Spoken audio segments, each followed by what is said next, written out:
Na nevojskih prehodih se dogajajo najhujše nesreče.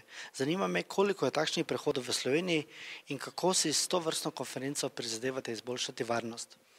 V Sloveniji imamo 888 nivojskih prehodov, od tega jih je 549 zavarovanih samo z cestno-prometno signalizacijo. Danes smo ravno slišali, da v Evropi je od vseh prehodov, ki jih nekaj čez 12 41% zavarovanih z polzapornicami ali zapornicami, tako da se dejansko vsi soočajo s približno isto problematiko. Na tej konferenci pa želimo izmenjati tiste pozitivne izkušnje, kako prispevati k višjemu nivoju varnosti v okviru danih finančnih zmožnosti, tako da bi potem tudi uspeli v Evropi harmonizirati pristop do vseh aktivnosti za varovanje življenj na nivojskih prehodih. Na območju občine Pesnice pa še vedno odmeva lanska nesreča, v kateri sta izgubili življenje mati in otrok. V tamkajšnjem iniciativnem odboru so mnenja, da se ni spremenilo nič. Prometni znaki naj bi bili napačno postavljeni, ob vzporedni cesti jim samo obljubljajo, občina jim je zagotovila le polje vidnosti in porezala grmečevje.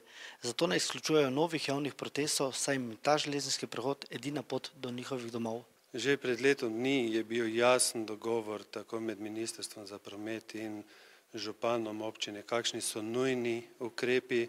Vedelo se je tudi upravljavec železniške infrastrukture, je opozarjal upravljalca ceste na polje preglednosti, vendar kot smo lahko ugotovili šele po letu dni, po izjemnih, izrednih ukrepih so zagotovili tole preglednostno polje, vsaj to preglednostno polje.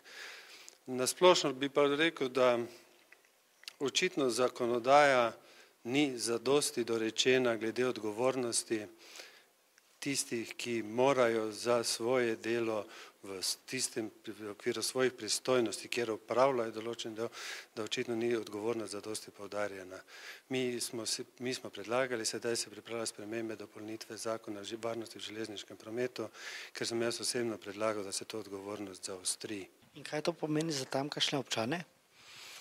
Za tamkajšnje občane to pomeni, da bo vsekakor zdaj najprej, kolikor sem obveščen, aktivnosti tečejo o ustreznosti cestno-prometne signalizacije in v zadnjem razgovoru, ki sem imel z ministrom za promet, se je govorilo o tej obvozni cesti, ki bi naj bila končno enkrat narejena, kljub precejšnjim zamudam na lokalni ravni glede umeščanja te ceste v prostor.